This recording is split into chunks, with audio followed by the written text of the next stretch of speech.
Welcome to the Pursuing Freedom Outdoors podcast, a place where backcountry warriors can share their stories of grit, service, healing, and wilderness adventures. I'm your host, Tom Walton, Marine Corps veteran, full-time cop, and aspiring hunting and fishing guide. Join me and others as we journey from the hood to the woods in pursuit of freedom in the outdoors.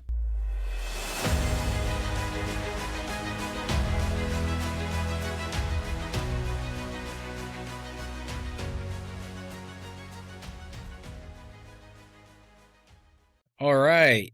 Welcome to the Pursuing Freedom Outdoors podcast. I'm your host, Tom Walton, and today I am joined by Jesse Wandling on episode 19. So we're just going to knock off my microphone there. So episode 19, and so we're getting there. We're going to hit the milestone of our first 20 episodes, and we'll have 21 dropped here by the end of the year, which is coming up in about 21 short days.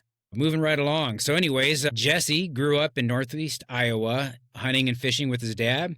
After growing up, he joined the Army, where he served 20 years as a flight engineer, including spending 7 years in the Special Operations community with the 106th Special Operations Aviation Regiment. Jesse deployed to Afghanistan and Iraq, spending a total of 54 months deployed in combat zones. Jesse now lives in Alaska, where he owns and operates Alaska Lakes and Rivers Guided Expeditions, where he takes clients on world-class fishing expeditions, and I believe that includes river fishing, and this time of year when it's super cold up there in Alaska, he's doing ice fishing trips, which is really awesome. So we're going to dive into all of that here. Jesse, welcome to the show. Thanks for spending some time joining me today, man. Yeah, thanks for having me. Yeah, absolutely. So, let's get started and jump right into it and just kind of let you tell listeners more about your background. So you grew up in Northeast Iowa and you were hunting and fishing with your dad when you were a kid. What was the experience of that? What were you guys hunting and fishing for, and what was that like? Yeah, so at a pretty young age, I'd say I'm pretty sure it was around 9 or so when my dad first started taking me out, and we'd go in the squirrel woods and, pretty much spend the day up and down the hills, because I grew up in Northeast Iowa. It's like a rolling hill country. It's not flat like the rest of Iowa. And we'd just be out there going for squirrels. And then eventually I progressed, I should say, and to be able to go whitetail hunting. And we did quite a bit of that. My dad was never like big into fishing. So, we did little bits of that together, mostly going for trout, like rainbow trout and brown trout. And honestly, we were not very good at it, but I at least got the exposure and started, learning some bits and pieces of that, you know what I mean? And really my fishing side was more developed later on once I was in the service. But we were definitely very avid in the squirrel woods and for the whitetail season. Yeah. Awesome. Definitely where was the best time to spend out there, just chopping along in the woods. Absolutely, man. No, that's awesome. So when did you end up joining the Army? I actually left for boot. Well, I joined the Army in the delayed entry program. I don't sure if every service did it, but the Army did that delayed entry program. So I signed up when I was 17. I was in my senior year in high school. I had to have my parents sign off on it. But I had my boot camp date was in the beginning of June. So I left, it was something like 5 days after our graduation. I shipped out the boot camp. Outstanding, man. And so you ended up being a flight engineer. I started out actually in the infantry. So when I joined under the contract basically I was 11 X-ray. It was like unassigned Ranger contract. So what I ended up doing was going to Fort Benning, Georgia, going through what we called OSUT. I can't remember it's like one station individualized training, something like that it stands for. So you basically do basic, and then the drill sergeants come in at one point and they're like, hey, welcome to AIT. You're like, okay. And then boom, you start a little more advanced infantry training. But it was to me, it was like a really long basic training because we were there for 16 weeks for that. And then off to airborne school, we went up to 75th Ranger Regiment then to go through their RIP program. And at the time, I guess the Ranger Regiment had a pretty high strength amount of people for 11 Bravos, like I was, which is, your standard infantryman, but with airborne qualification. And needless to say, none of us 11 Bravos made it through the Ranger indoctrination program successfully. But what they had done is they took a group of us at the top and they said, hey, there's this there's a long range surveillance company out of Fort Bragg that has changed their MTO and they're bringing in privates that are not Ranger or Special Forces qualified, which it used to be the only way to go there and assess was you had to be, if I remember correctly, you were a sergeant or E5 and above, either Ranger or Special Forces qualified, and then you could come there and assess. But they took a top group of us there from that RIP assessment and sent us over to Fort Bragg, and we went into long range surveillance unit, which then I ended up having to do their assessment piece there. And I spent, I guess I'll make sure it doesn't take too long on all this military background, but I spent a few years with those guys. And then I decided I didn't know, I knew I wanted to do 20 years. Mm-hmm. Like that was I guess I was smart enough at a young age that I was like, if I do the 20 years, I like what I'm doing in the service. I like serving my country.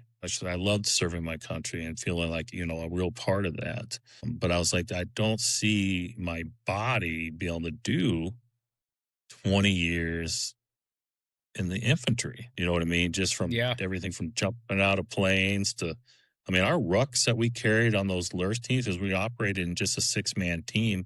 And if you went out there on patrol for, a week or two, just think about the amount of stuff you're carrying with only 6 guys. You know what I mean? That radio communication. What we did is we surveilled targets or potential targets. You know what I mean? And then we would have to relay information back to a talk, and then that stuff would be run through with intel and all that to see, basically what they were going to do with that target, or if it was even a target.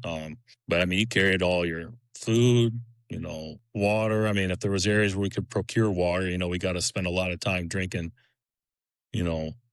iodine tablet water, you know what I mean? Because kids don't, while you're out there.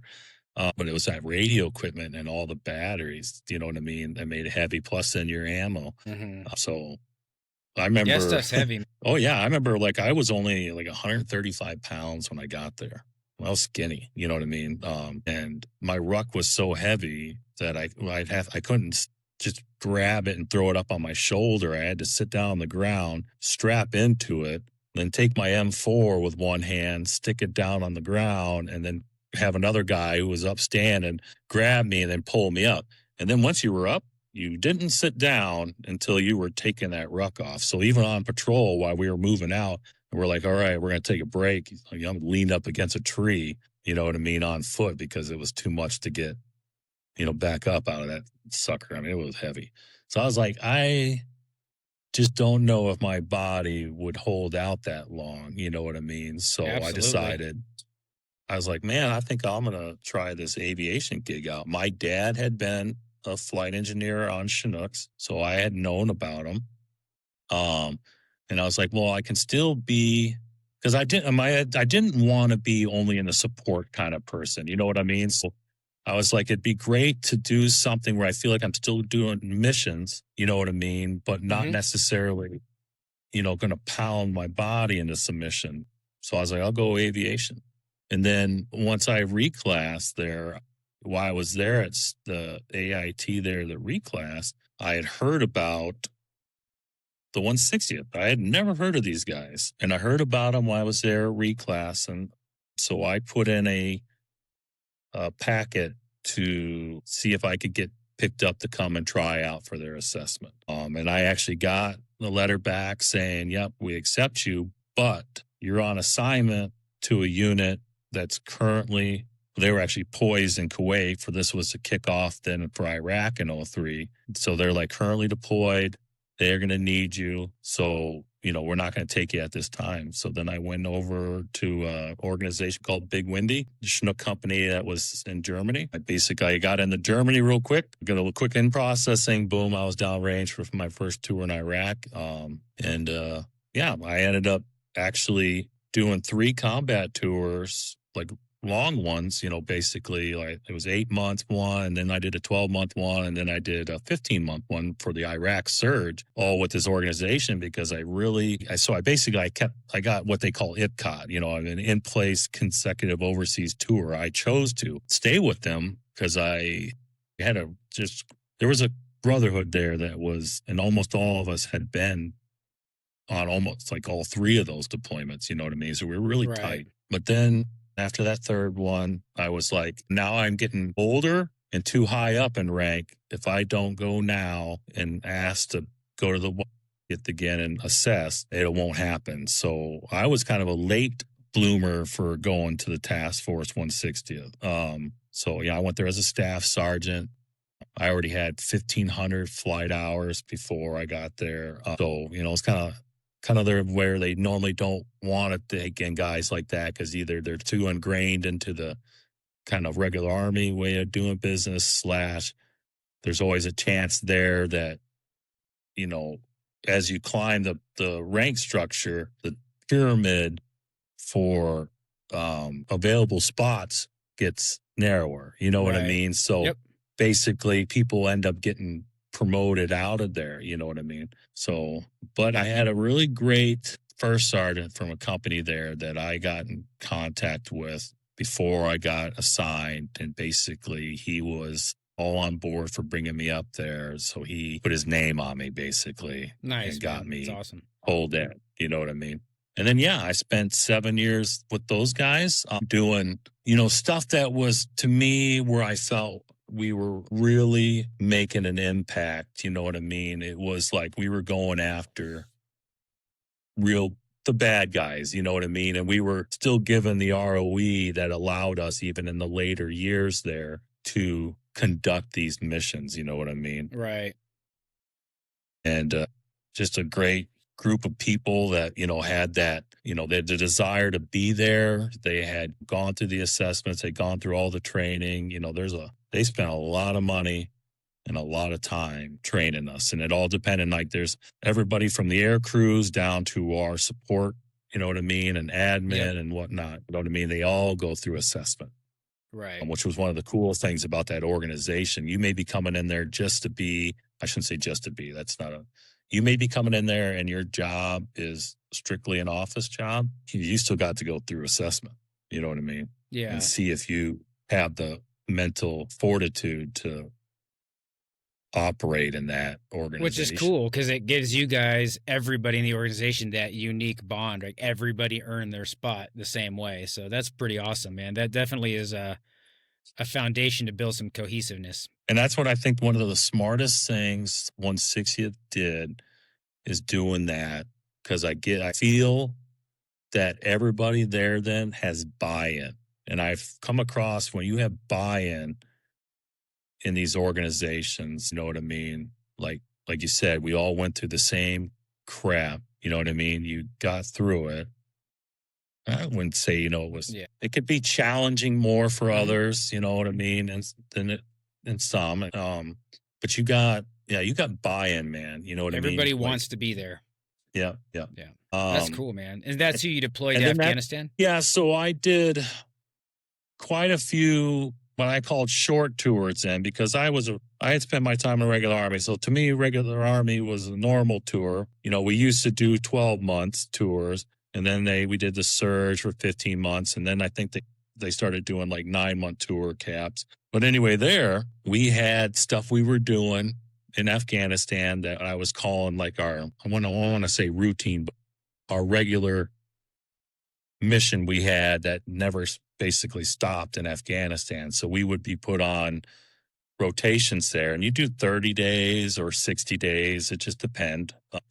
And then we had our other stuff that happened around the world that we did too. You know what I mean? Hmm. But Afghanistan was that one where we did come in to continuously support the ground force that we, special operations forces that we support for our infill and exfil slash CASVAC. I almost feel like I'm slipping on something here, but basically we were their helicopter assets there, and it was a helicopter war in Afghanistan. You know what I mean? It really Yep. was much like Vietnam style, where that was the main way to infill and exfil ground force Yeah. of targets were via helicopter. Yeah. A You know what lot I of mean? that Especially stuff's that like, mountainous terrain. yeah. Yeah. A lot of that stuff's terrain driven, right? So, Yep.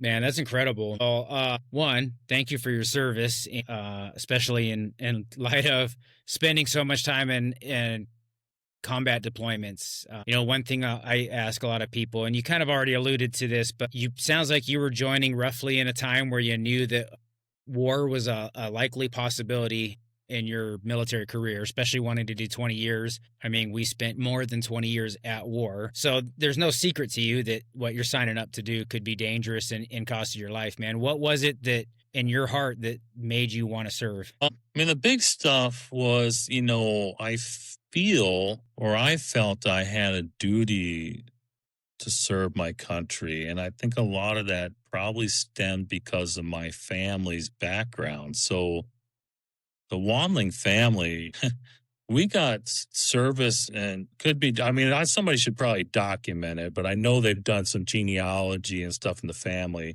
And there's ties to almost every conflict that the U.S. has been involved in since the Civil War from our Wandling bloodline. So it was like, a must and part of the bloodline, you know what I mean, to Yep. continue serving. And that was, I was really brought up in a family of, you know, prideful Americans that felt the calling to serve, you know what I mean?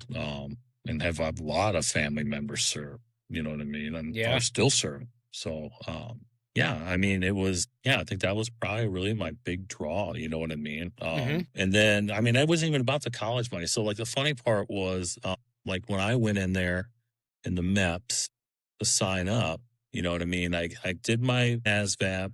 I come out, and there's the recruiter at MEPS, not the recruiter I had gone through that brought me down there and everything, but the recruiter I was going through. He's like, "All right, you scored X amount." He's like, "What do you want to do?" I was like, "Well, I want to be an airborne ranger." He's like, "What?" He's like, "Hey man, like, you scored really high. You know what I mean? Like, you can do whatever you want." He's like, "How about military intelligence and blah blah blah blah blah?" And I was like, "No, man." I'm like, "I want to be in the fight." You know what I mean? I want to be, you know, where I feel that would be Mm-hmm. where I feel I can make the impact. Of course, he looked at me like I was an idiot. You know what I mean? But he's like, "Well," he's like, "I can send you on that on a signed ranger contract." But he did say, since they were so high, they were full, which I can't believe to the day, because it seemed like those organizations always needed. But he's like, "Yeah, they're at like 110% over, or later, like 10% over strength. They're 110% on their MTO for 11 Bravos." He's like, "So there's no bonus." Right. You know what I mean? He's like, "If you go just regular Army infantry," he's like, "I can give you a $20,000 bonus." I was like, "No, man." I'm like, "I want to go to that organization." So I denied the bonus. He looked at me like I was probably mentally challenged, and somehow my ASVAB score was probably wrong. And yep, I signed me up for that. That's awesome, man. Yeah. That's I could very much relate to that just because I know when I joined the Marine Corps it was infantry or bust. So that's just something about, like you said, man, you want to be in it.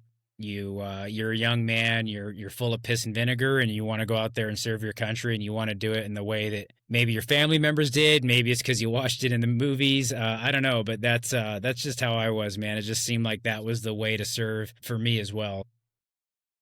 Well, yeah, they did pretty well in some of these movies, putting like you said, I mean, almost like romanticizing it, you know what I mean? Hmm. So yeah, and like you said, when we were young, I wasn't thinking about, like, anything outside of just, I wanted to sling lead for my country, you know what I mean?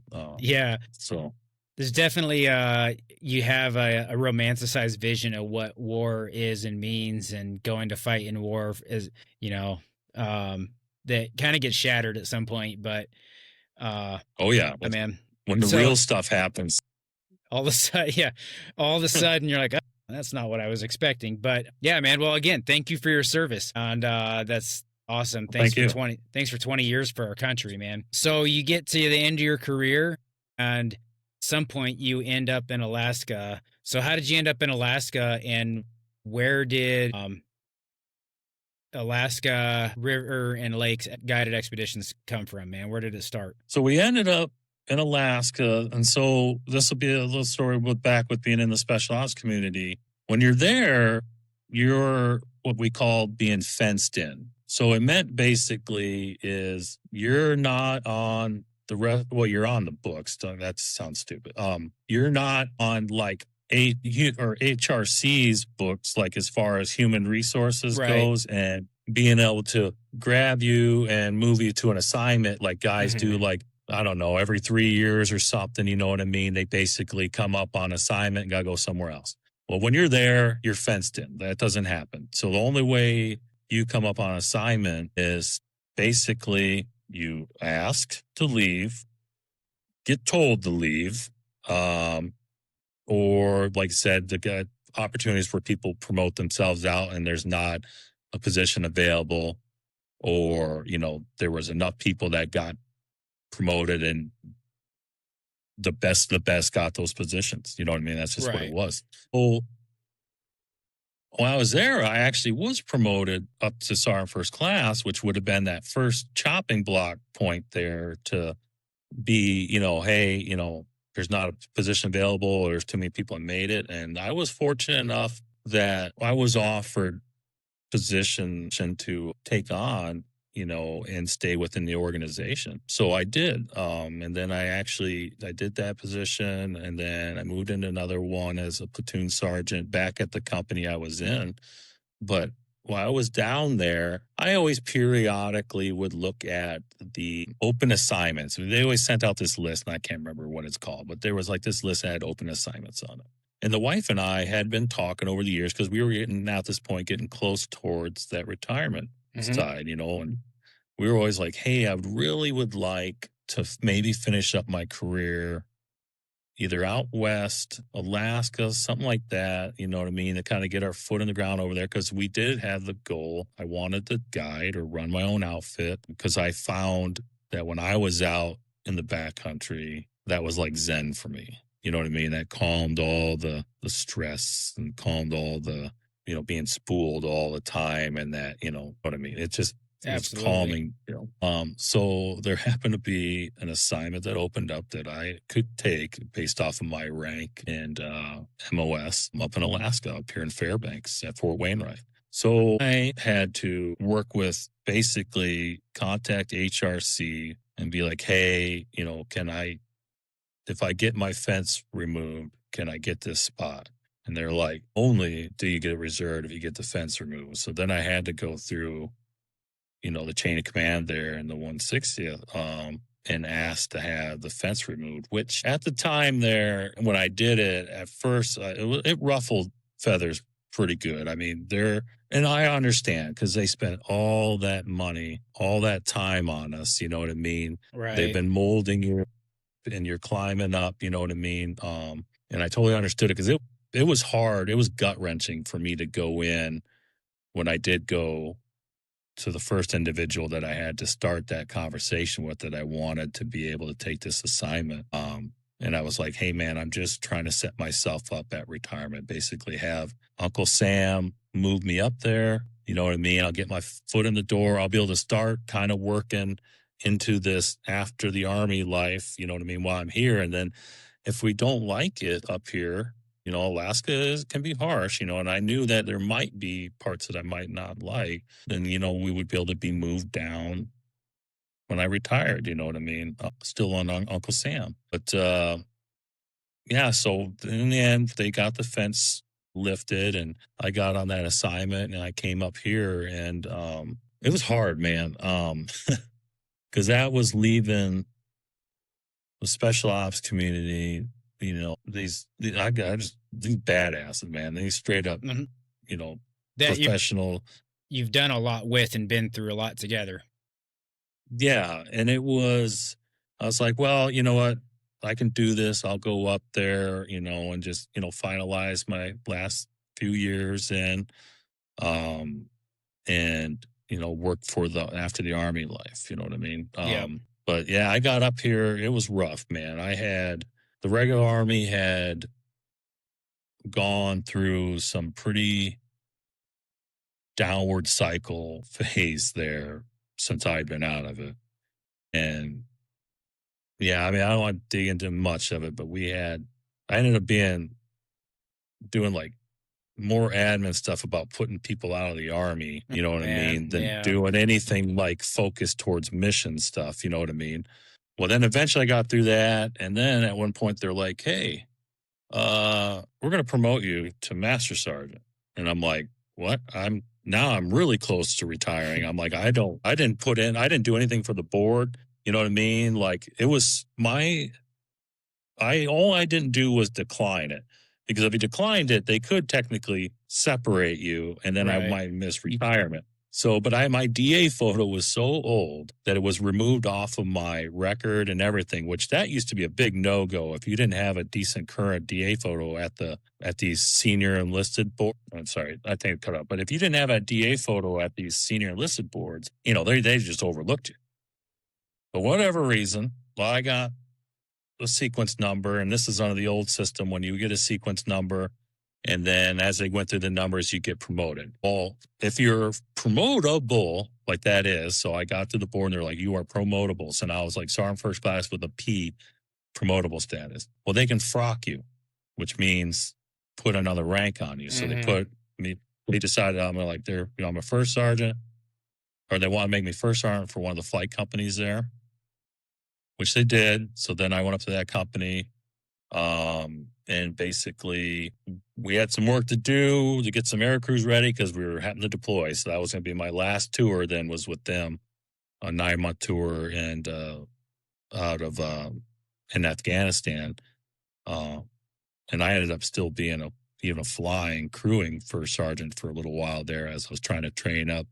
I had really young crews, you know what I mean, that I was really wanting to make sure were good to go when we got there, because I wanted to get the company into combat, conduct our mission successfully, and bring everybody home in one damn piece. You know what I mean? Yeah.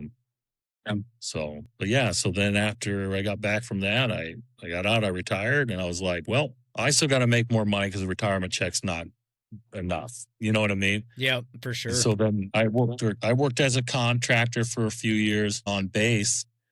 And then, yeah, I mean, really what it come down to is after the VA finalized with me in my retirement check, I was able to financially support my family and start the dream, which was what I wanted to come up here to do, was to either start an outfit or at least guide, and then maybe start an outfit.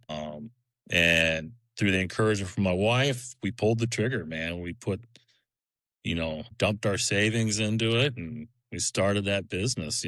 I started it after, and honestly, I'll give a shout out to Corey from Sweetwater from when I was down there going through their school, which I'm sure you'll explain on probably another podcast, but going through their Sweetwater fly fishing guide school, talking with Corey at one point, and he just said, he's like, hey, I think you got something going up there and you got the personality to be successful. He's like, you should just go full into it.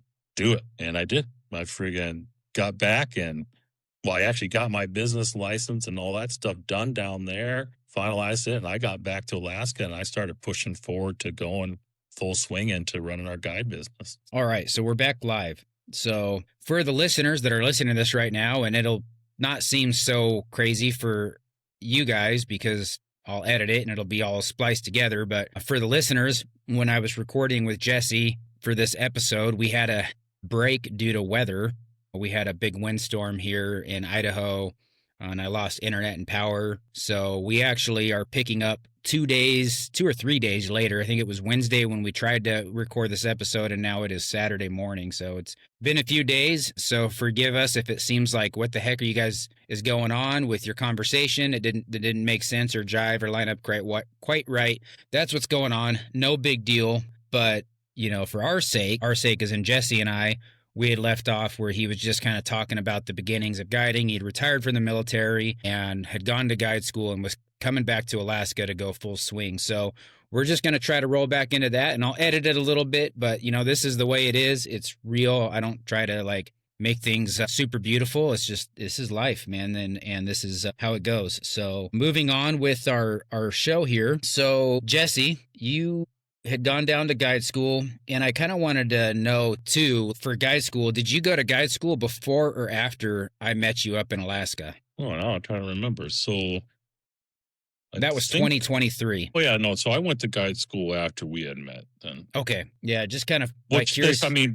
That for the Sweetwater guide school. I'd been to some other ones out of Colorado before. Dang it, I'm forgetting the name of them right.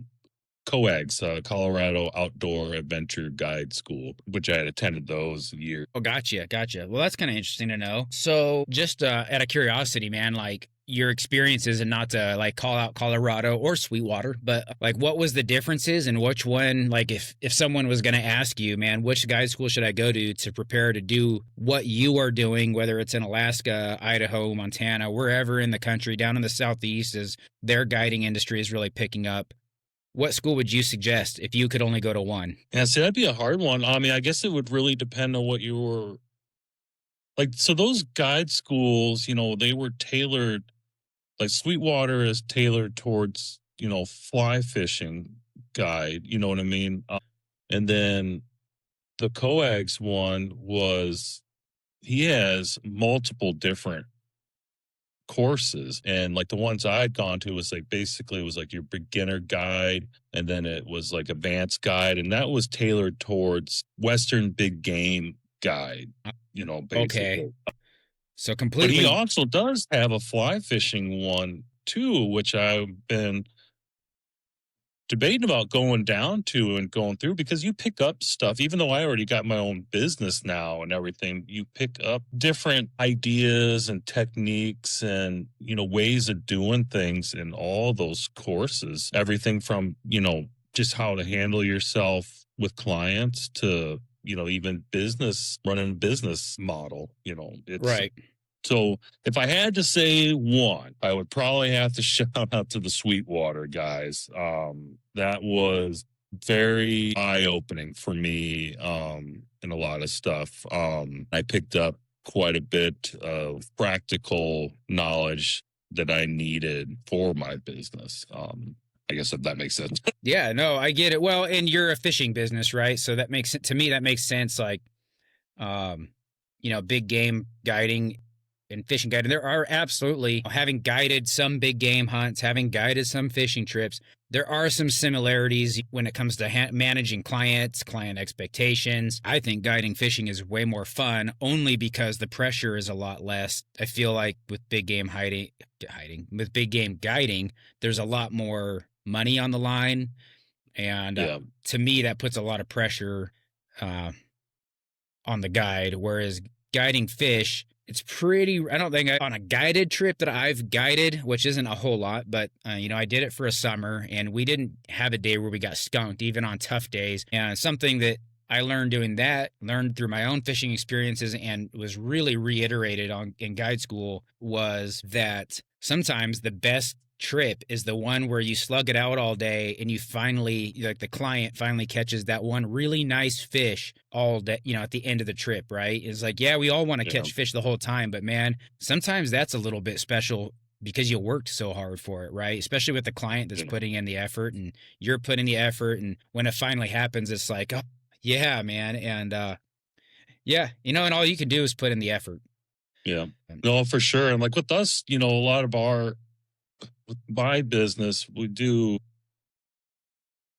a lot is tailored towards the backcountry experience though too. So, I can guarantee them that experience, you know what I mean? I can't guarantee the fishing, you know what I mean? But, Right. I can guarantee that backcountry Alaska experience. So, I mean, that takes Yeah. some of the pressure off.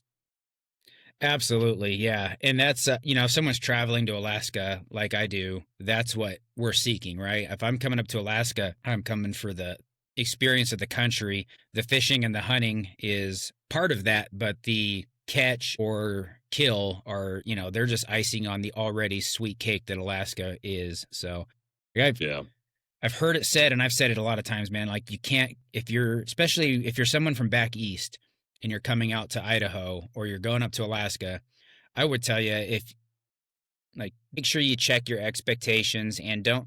And if you can hold off until you're in a spot where you're coming up here, and if you come home with nothing but a great backcountry experience and not a trophy, um, that's when you're ready to come out here, right? Because if you're going to spend the time and money, no guide can really guarantee you an animal or a fish, but like you said, they can guarantee you the experience. So you need to be able to come up here and just be ready to soak in the backcountry, whether it's Idaho or Alaska. And if you could do that, then you're going to really come up here and you're going to get what the country has to offer you. Yeah. Oh, for sure, man. I mean, that's what we, try to make sure that these guys understand what the experience, when you said like, expectations of the clients, you know what I mean? And I try to make sure I get them to understand that, you know what I mean, that there's no guarantees in this. And if, you're shooting for that trophy pike or trophy grayling, some of the fishing we're going to be doing is going to be hard. You know what I mean? Because we're going to be targeting the big guys. We're not just targeting catching. You know what I mean? I can go out and pretty much, for pike especially. I mean, like you just want to catch pike. I'll make sure you can just catch pike. But if you're going for that 50-inch pike, we got to slug it out. You know what I mean? And it could be some, like they say with the muskies down in, northern Minnesota and stuff, the 10,000 cast, you know what I mean? Fish there, Mm-hmm. you need to be doing a lot of casting and a lot of work for it, you know what I mean? And then when we get on that big guy, you still got to, land them in the whole 9 yards. So it can be rough. But Yeah, when you get them, absolutely. it's awesome. Heck yeah, man. I think that's spot on. Yeah. Same thing with hunting too. You could go out and like, yeah, we could go shoot a deer or we could go shoot an elk. But if you want to shoot, the big buck and the big bull, you're gonna have to hunt really hard. You might not come home with an animal, but that you got to be okay with that. Some guys like me, I'm a meat hunter, man. I typically am going to, not pass over a lot of animals. So, but that's just to each their own on expectations. If I'm coming up Yeah, to and go that's on what a, we find out with the clients, you know what I mean, is to yeah, see what it is. I'll talk to the guys, and I've booked trips where they're like, the whole goal is to get into that. Oh, well, I mean, 50-inch pike is, you know, world class, but we fish areas that, will get into that 40 plus range if we slug it out, you know what I mean? So, and I'll yeah, know if that's what they're shooting for, or if they're just like, I want to catch a bunch of pike, we can do that too, you know what I mean? But well, if we're going to target those big guys, we're not going to catch as many fish, but we're going to go for the trophies. love it. So you kind of talked about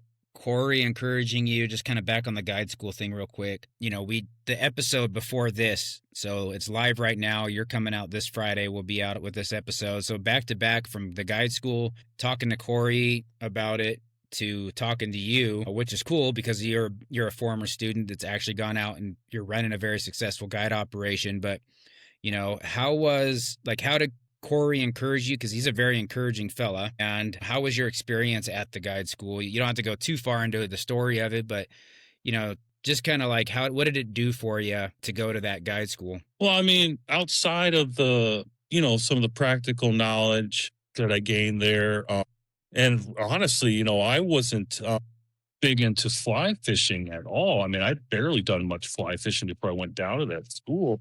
When I planned, like let's put it this way, when I went down to the school, I was really thinking about starting this business. You know what I mean? I hadn't started it yet. You know what I mean? I was really ready to, I should say, go full into it. You know what I mean? Him and hawing about it. And I was like, well, I'll do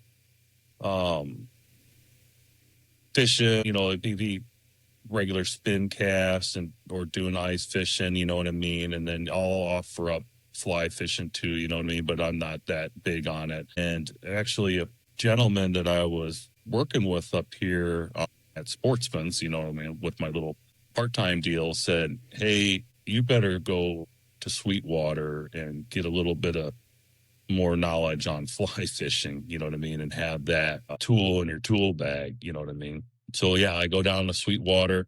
Those guys are world class instructors, you know what I mean, and guides. Obviously, you've been to the course, so I got my crash course in the fly fishing, you know what I mean, on top of being a fly fishing guide. Then you know what I mean, and got really into it, you know what I mean, into the fly fishing piece. And I'll get back with Corey here in a second, but after this course, I really hammered down into fly fishing. It was I couldn't tell everything. by all the rods there lined up behind you.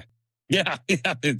I went, and that's not even all, man. I got a lot of them out in my out with my boats and with the rafts and whatnot. But I loved it, and I just got full swing into it, and to the point now where really it's what I try to push for most of my trips outside of ice fishing is, to fly fish. Cause I get clients that, never fly fished, you know what I mean? And so they're not coming on trips here, like, because it's a fly fishing trip. They're like, I want to go after grayling. I'm like, well, we should do it on the fly rod. They're like, well, I've never fly fished. I'm like, I'll show you. I got taught by, I had fly fish, don't get me wrong, before I went to Sweetwater, but I sucked, you know what I mean? And then Sweetwater, those guys, all the instruction there, I got pretty decent at it. And then I, really got into it afterwards. But I'm like, I can teach now to the point I can instruct, clients I get to get them on fish right away, you know what I mean? And be able to basically have a decent cast and, in a short period of time. And that's all thanks to the Sweetwater guys and, their phenomenal instruction. It was great because they were basically trying to show us as students how to, effectively teach someone to fly fish, in a short period of time when you got them on a trip. And it was great for me because I'm like, well, I'm that guy there right now. You know what I mean? So I soaked it in. And yeah. So I guess to get back to with Corey then, so while I'm down there in the school, and I talked to him that, I was wanting to kick off this business, but I kind of, hemmed and hawed about going full into it. You know what I mean? Basically just keeping it as a side hustle more, and just then really expanded upon it. And Corey just at one point there, he was talking to me. He's like, I remember what he said, but he gave me some props about my character and,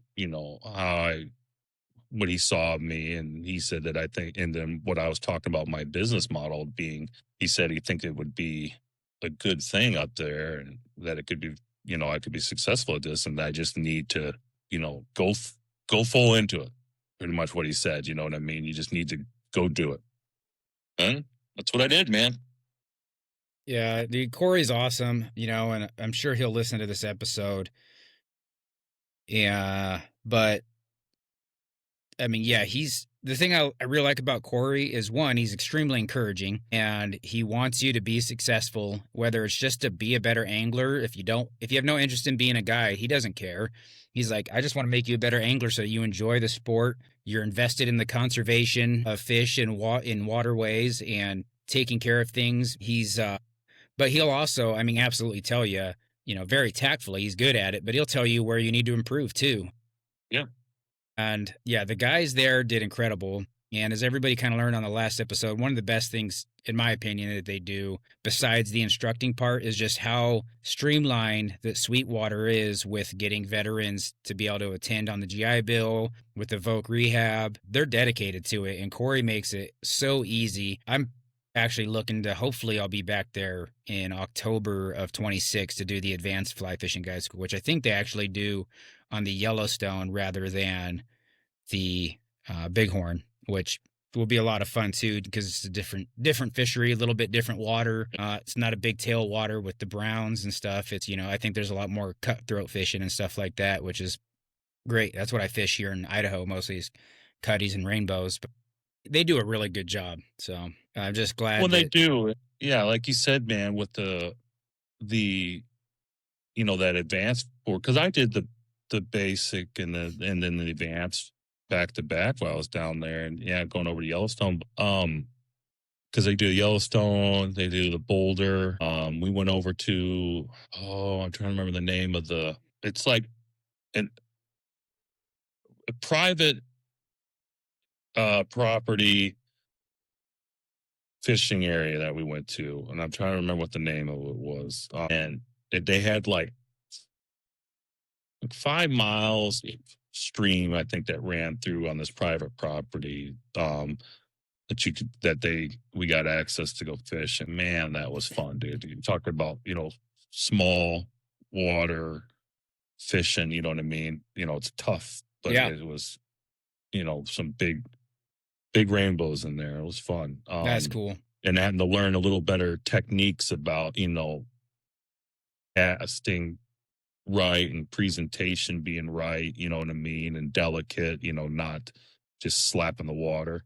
Well, I was gonna say, man, with the VA piece, like what Sweetwater does, like some of these, I feel like some of these places, and I've heard of them, you know what I mean, and I'll say it, I've been to some that take that offer up that courses, you know what I mean, using the GI Bill, and some of these places it seems like they're really just in it for the money from the GI Bill, and they Yep. know it, you know what I mean. So basically, these veterans are going through a course, and it's basically just like, let's call it a vacation that they're paying for. You know what I mean? And they might get a little bit out of it, but then they're the organizations that are doing it, they're basically just bringing in that GI money. You know what I mean? Or that GI Bill money, and these guys are on a little vacation. Corey and those Sweetwater guys took that and are literally really trying to put these veterans through a good program and get them into work. Yep. You know what I mean? Either actually, guiding for their outfits or starting your own deal, whatever it may be. They're really dedicated to getting those veterans good education for that piece, and getting them out there, you know what I mean, and doing what that is supposed to be, like you said, that like Voc Rehab style deal, and actually really working at it, not just taking advantage of a program. Yeah, yeah. And the cool thing is Corey is a constant resource for those guys when you leave the school. He's not shy about letting you stay in touch with them and answering questions.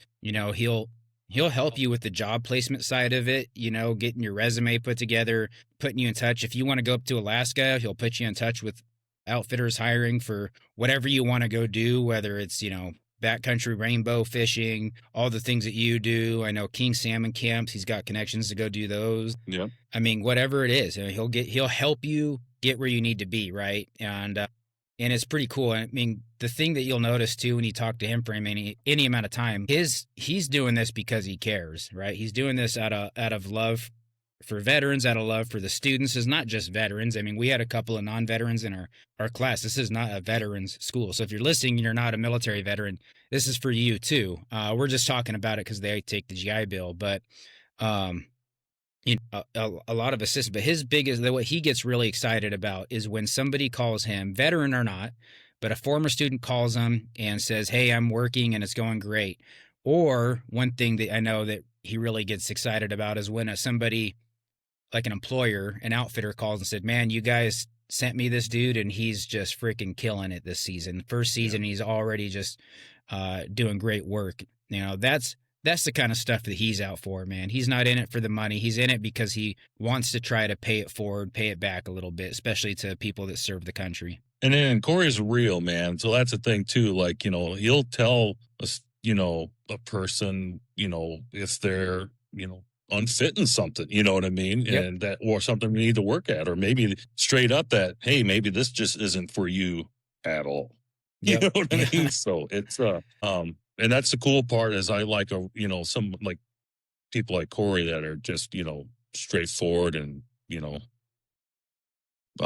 real, you know what I Yeah. mean? And so, Yeah. So if you're going to and yeah. pick a guide school to go to and use your GI Bill benefits, or if you're not in the military and you're going to pay your hard earned cash to go to a guide school, whether it's hunting guiding, fishing guiding, rafting guiding, whatever type of outdoor guiding thing that you want to get into, just make sure you do your research on what kind of experience you're going to get so that you're not wasting your money, you're not wasting your GI Bill because of all the things that Jesse just talked about.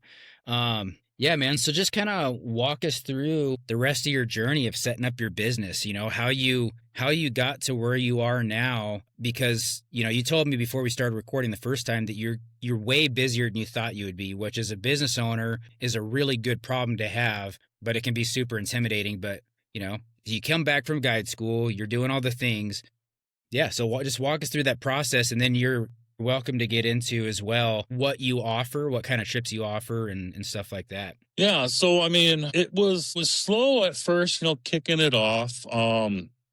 And ultimately, I mean, I took on my first client, which ended up being three brothers that I took out for two, well, basically back to back multi-day backcountry trips. And so we went from, a 3-day river float and we come back out, take a break. And then we went into another area where we had to hike in. Then we base camped I have a 35-foot camper that I use. I call it my rolling fishing lodge that will base camp at some areas, you know what I mean? And then,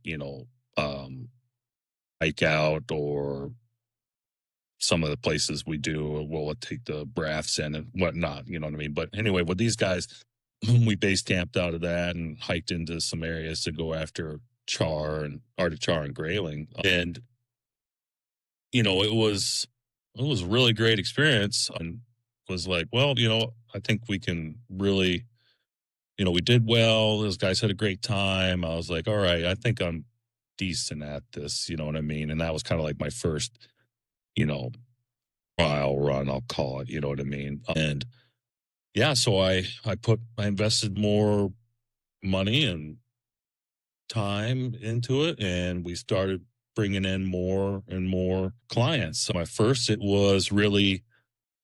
became kind of like it was word of mouth, you know what I mean? For the most part, slash I had, you know, some rack cards done up, and, um, business cards, you know what I mean, that I had spread around Fairbanks, you know what I mean? So people would catch that, and, you know what I mean? And, have that, have my contact information there. And I ended up doing the Fairbanks outdoor show, um, that we have in the springtime, and got their name out there some more, you know what I mean? Drew in some clients. And that's when we really then booked up the next summer, or this past summer, excuse me, is when we really then uh pretty much got a pretty full calendar out of it. So everything from, people passing our name out there to people that had attended the outdoor show, people stopping at Sportsman's or whatnot and grabbing up the rack cards and started spreading our name out.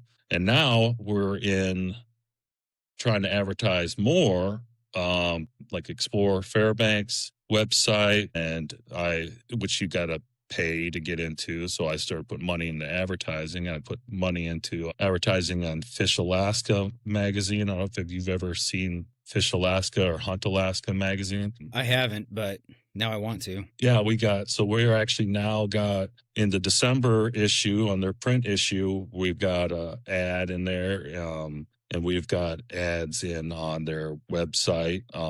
So yeah, it's pushing the name out more, you know what I mean? And yeah, I mean it's drawing us in or drawing us more and more clients. So more and more than I thought I was gonna do. I mean, it was like this last summer, it seemed like I was getting calls, you know, quite a bit and being like, hey, I'd like to go fishing tomorrow. And I'm like, oh man. I'm like, all right.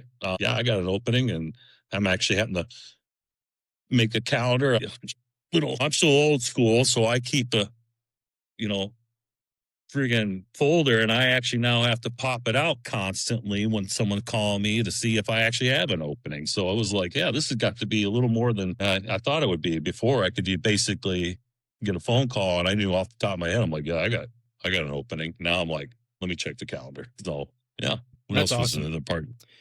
Oh, dude, yeah, so that's I mean, first off, I'll just say like I am so excited for you, man. Just cuz I remember when I met you back in the late summer of 23, you were just like, yeah, I'm trying to start this business and but you were excited about it. I met you at Sportsman's Warehouse and just to kind of speak to your character for the listeners, one, we exchanged numbers, right? Once we realized we were both veterans, it was like, oh, that's awesome. You were really excited for what I was up there to do with veterans group, the caribou hunt and stuff like that. And I came in looking for some way to go fishing while I was waiting for everybody else to get to town. But one of the things that just I haven't forgot is I mean, without hesitation, you're just like, hey, man, when you get back from the North Slope, if you want to go pike fishing, let me know, man. I'd love to take you, take you fishing, you and some buddies and uh I mean, you barely knew me. You met me for like I think we probably talked for a half hour, 45 minutes and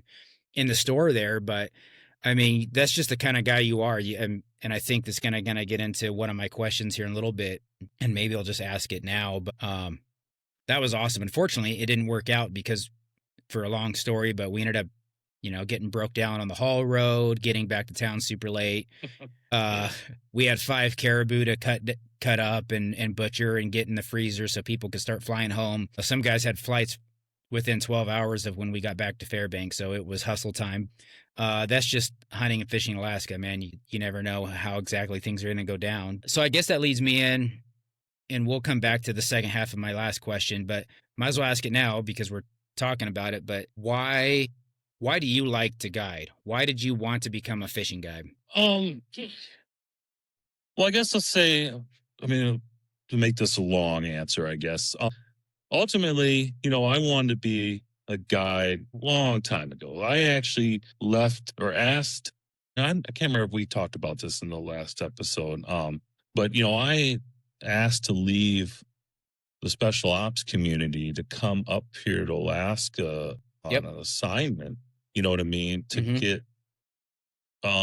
to get my foot in the door to be a guide. And it was basically really because I wanted to be able to work in an industry that I just fell in love with. You know what I mean? Like I've read a bunch of books about people starting outfits or, just their guide life, you know what I mean? And I mean, I guess we'll call it the romanticized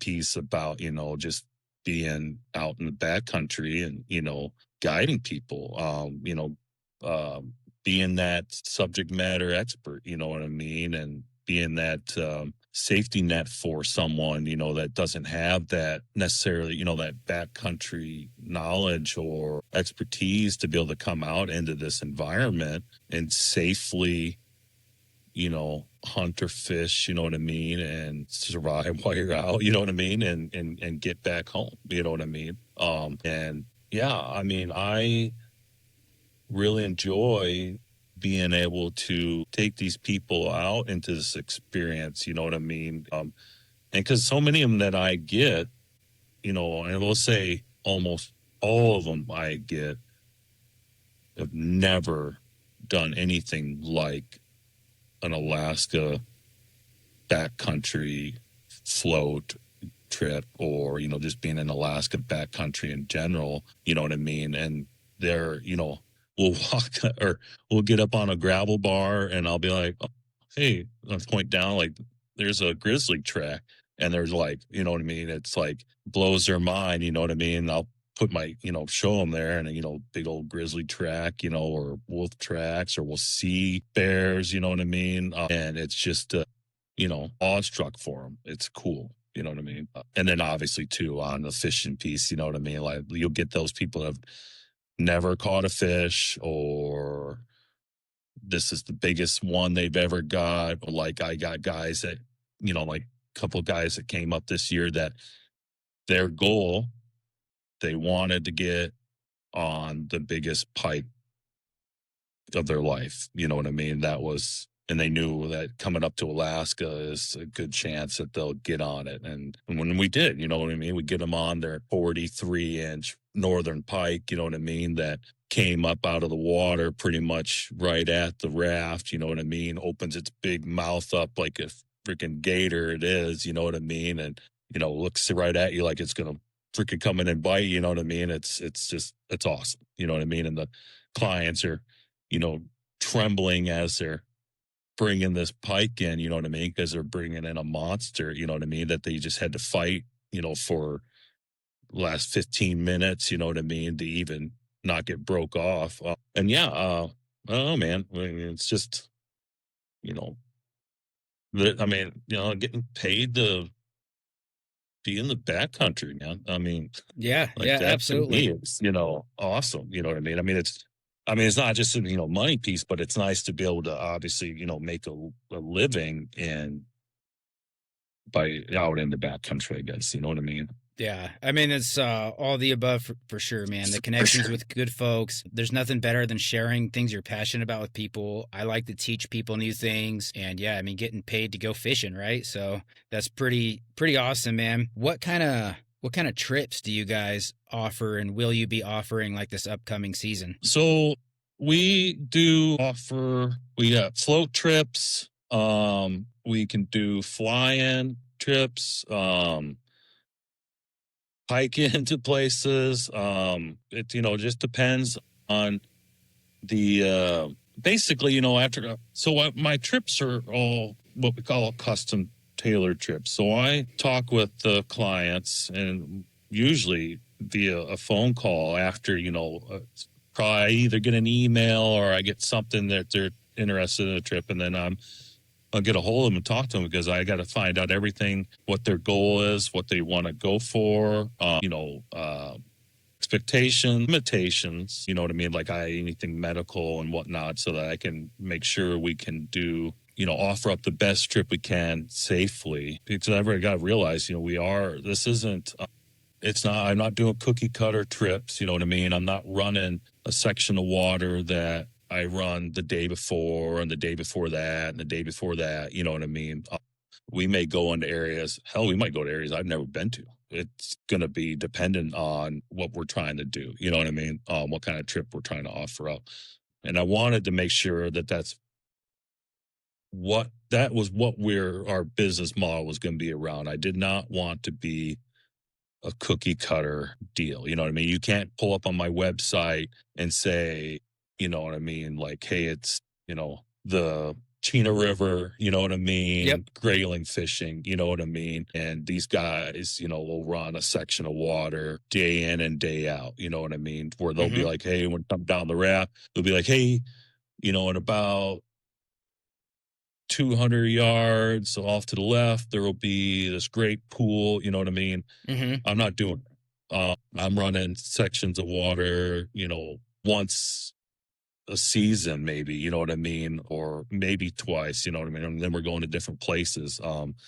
Because I want to offer up a more real experience. You know what I mean? Like I've got to read the water and determine where I think the fish are going to be at, you know what I mean? And then get, talk with the clients and stuff like that on it, not something that I, have run and got all figured out, you know what I mean? So to me, it's still like real backcountry, experience, I guess. I don't know. Yeah. Well, I mean, I Yeah, guess I'd say if I could explain it better, you know what I mean? But well, and what then I'm to offer up hearing now, yeah. I'm hearing, man, is that you offer up tailored, like, well, I mean, your name says it, right? Expeditions, but you're offering up personalized adventures. And to do that, you're taking it's, I mean, it's a little bit of a risk as a guide, right? To run different water all the time. one of the things that they tell you in guide school is get to know your water. And I think it's really awesome that you're willing to go out there and kind of put it on the line. But what you're getting in return as a client isn't, like you said, it's not your normal guided fishing trip. You are getting, and I haven't gone with you, but this is what I'm taking away from is you're going to get a client. If I come book with you, I'm going to go on a real Alaska backcountry adventure expedition. It's going to be more what people think of when they go to Alaska. And I will tell you, and this is nothing against the outfit that I went with for grayling, but it was the same guided trip that I guide here in Idaho, or that I would go on here in Idaho, right?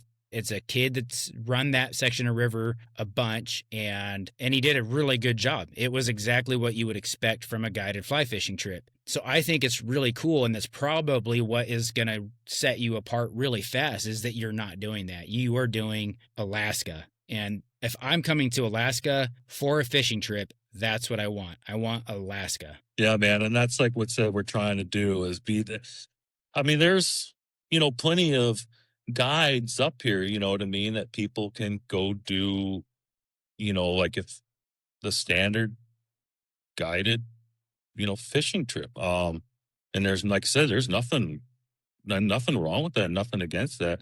We're just trying to be a little bit different. Like I said, more of the adventure, the expedition, you know what I mean? That's why one of our big pieces is, multi-day trips. Now, don't get me wrong. I offer up half-day trips and full-day trips, you know what I mean? Because there's people that do that, you know what I mean? But then we're still doing it, not cookie cutter.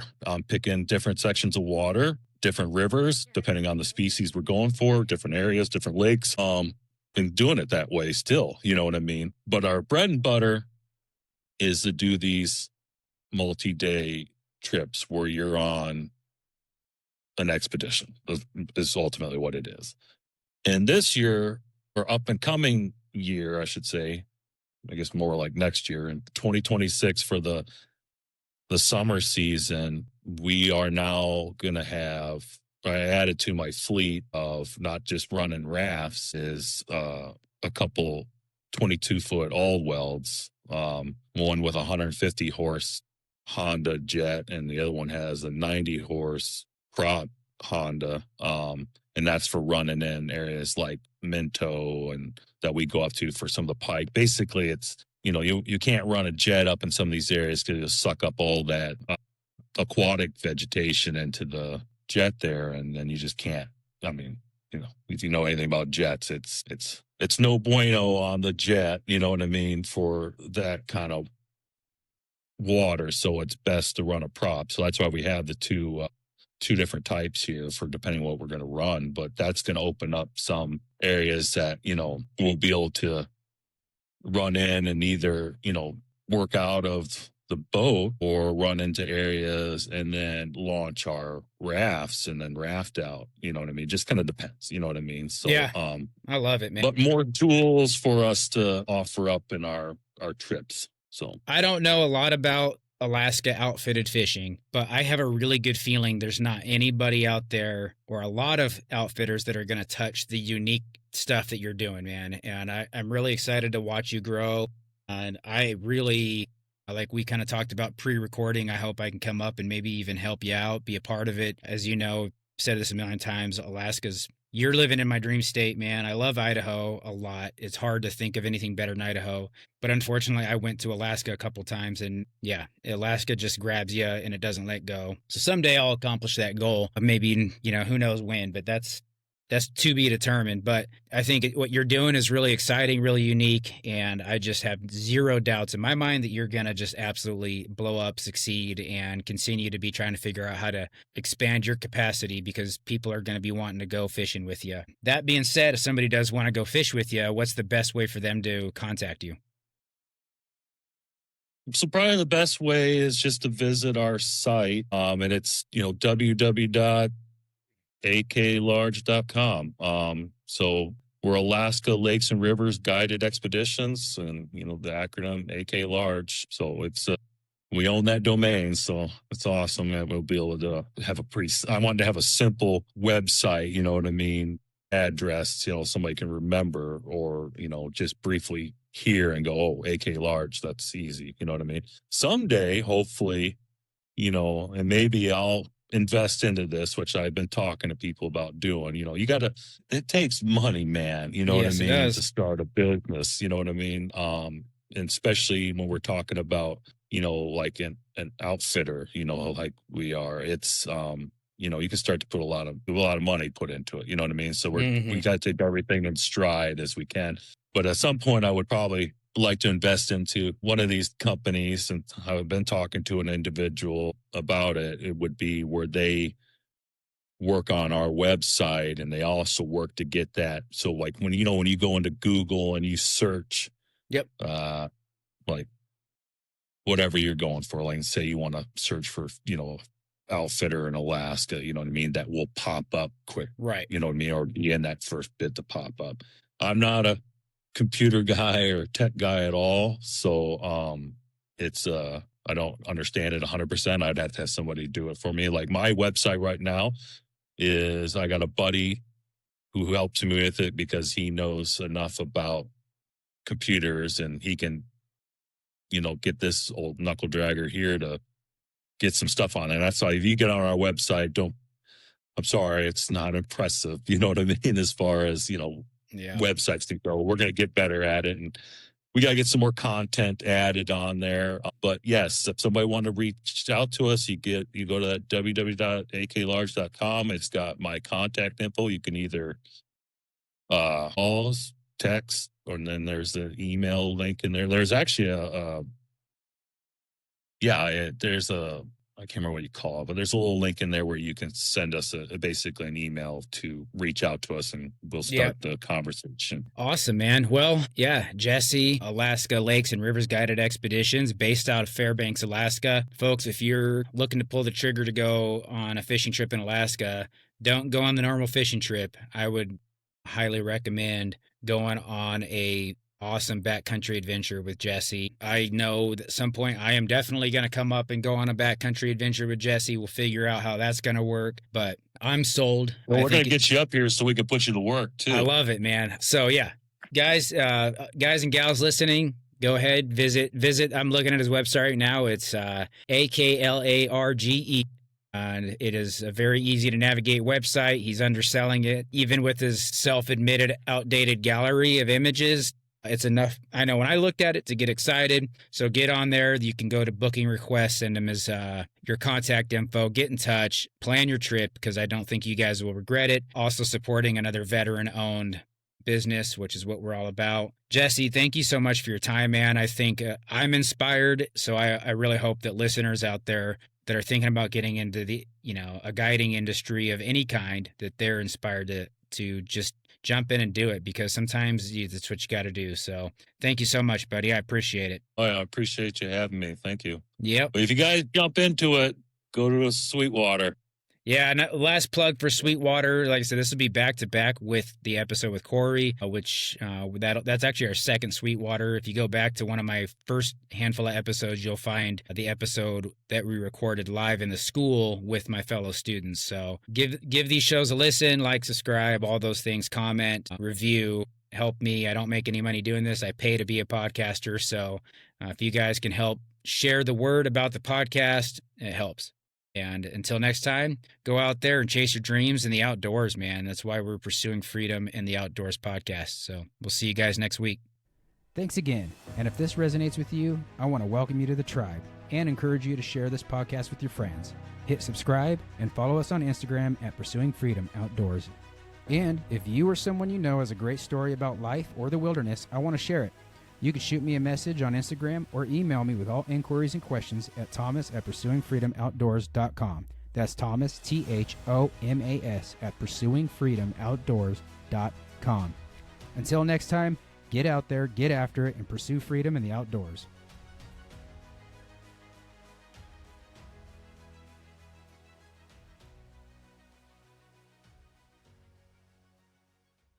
Before we get started, I want to thank our first partner, Response Ready Medical. Response Ready Medical, bringing our customers the best quality training and equipment for the worst case scenario. Response Ready Medical's vision is to be the leading provider of emergency preparedness solutions across the United States, empowering communities, organizations, and individuals to respond confidently and preserve life during critical moments. Offering same-day certification, all Response Ready Medical classes are instructed by nationally registered and state-licensed firefighter, paramedics, law enforcement officers, and hospital staff. Classes currently being offered by Response Ready Medical include CPR and AED, CPR, AED, and first aid, emergency trauma care, child and babysitting safety, CABS, backcountry medicine, and wilderness first aid. Your premium partner in emergency preparedness, Response Ready Medical.